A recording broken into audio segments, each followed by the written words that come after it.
আল্লাহর পয়গাম্বারকে সন্তান বললেন, ভাবি পয়গাম্বার, বাবা সাতাজিদুনি, আপনি জবাই শুরু করে দিন, আমি ছটফট করব না, আপত্তি করব না। সাতাজিদুনি, কদ সিন সাউফ, এগুলো ফেলের পূর্বে ভার্বের পূর্বে আসে নিশ্চয়তা এবং তাড়াতাড়ি বোঝানোর জন্য।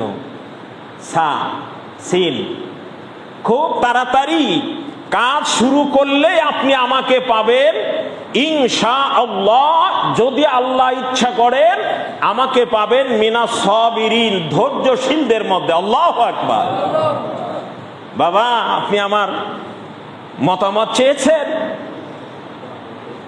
আর আমাদের সন্তানেরা বলে এক চলে আর এক, যুবকেরা বাবা ভালো কাজ এগুলো, কিন্তু কোরআন হাদিসের বিরুদ্ধে যদি বাবা চলতে বলে, রাসূল বলেছেন লা তাআতা লি মাখলুকিন ফি মাসিয়াতিল খালিক, স্রষ্টার অবাধ্যতার মধ্যে সৃষ্টির কোনো আনুগত্য নাই। যা হোক, বললেন বাবা আপনি আমাকে জবাই করতে শুরু করে দিন, আপনি আমাকে ধৈর্যশীলদের মধ্যে পাবেন। বাবা এরপরে পকেট থেকে রশি বেঁধে সন্তান তখন বলতেছে, বাবা আমার হাত পা বেঁধে নিন, আমার হাত পা বেঁধে নিন। কারণ হলো মৃত যন্ত্রণাটা বড় কষ্টের যন্ত্রণা, মৃত যন্ত্রণাটা বড় কষ্ট। আল্লাহর নবী ইন্তেকালের সময় হাত দিয়ে নবী বর্তনে বলে পানি আনো, পানি আনা হয়। আল্লাহ নবী পানির বর্তনে হাত দিয়ে মুখে মাখান আর বলে ইন্না লিল মাউতি সাকারাত, ইন্না লিল মাউতি সাকারাত, আসসালাত আসসালাত। উম্মতিরা রে, মৃত যন্ত্রণা বড় কঠিন, নামাজ নামাজ, তোমরা নামাজকে ছেড়ো না। আল্লাহু আকবার। আল্লাহর নবী ইন্তেকালের সময় বলেছেন ইন্না লিল মাউতি লা সাকারাত, মৃত্যুর যন্ত্রণা আছে, অবশ্যই কঠিন যন্ত্রণা। আসসালাত আসসালাত, উম্মতেরা নামাজ নামাজ। আমার ভাই জান আব্বা জানেরা, এই চিন্তা থাকলে এই মহল্লায় যতটুকু লোক আছে আজকে মনে হয় আজানের পর পর এরকম দোতলা দিয়ে ভরে যাওয়ার কথা, কি বলেন? হায় রে মানুষের ভক্তি। যা হোক, রশি দিয়ে বলে রশি বের করে হাত পা বাঁধলেন, বলে আব্বা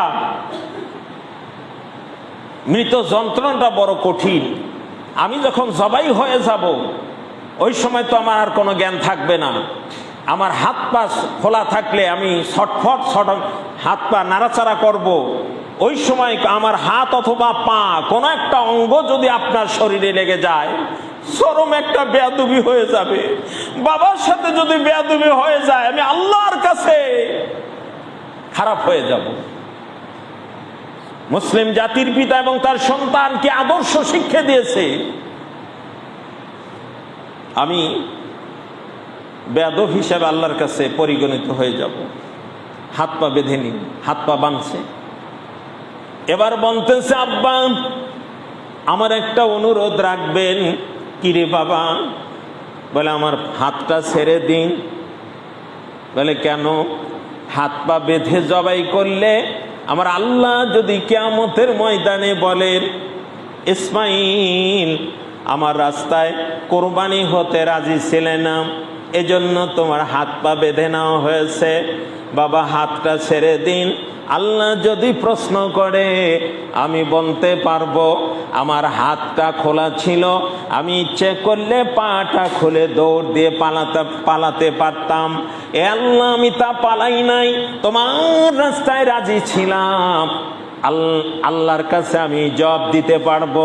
আর একটা অনুরোধ, আমার জবে হওয়ার পরে আমার রক্ত মাখা জামাটা আমার আম্মার কাছে পৌঁছায় দিবেন।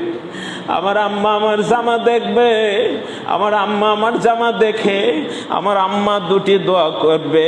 একটি দোয়া শুকরিয়া আদায় করবে, আল্লাহ আমার সন্তানকে তুমি কবুল করেছো, তোমার রাস্তায় জবাই হয়ে গেছে। আর একটা হলো এই জামাটা, আমার পোশাকটা আমার মা রেখে দিবে। আমার কথা যখন মনে পড়বে আমার পোশাকটা বের করে আমার মা মাঝে মাঝে দেখবে, ও বাবা আমার এই অনুরোধ রেখে আমার পোশাক আমার মায়ের কাছে পৌঁছায় দিবে। সুবহানাল্লাহ বলবেন না?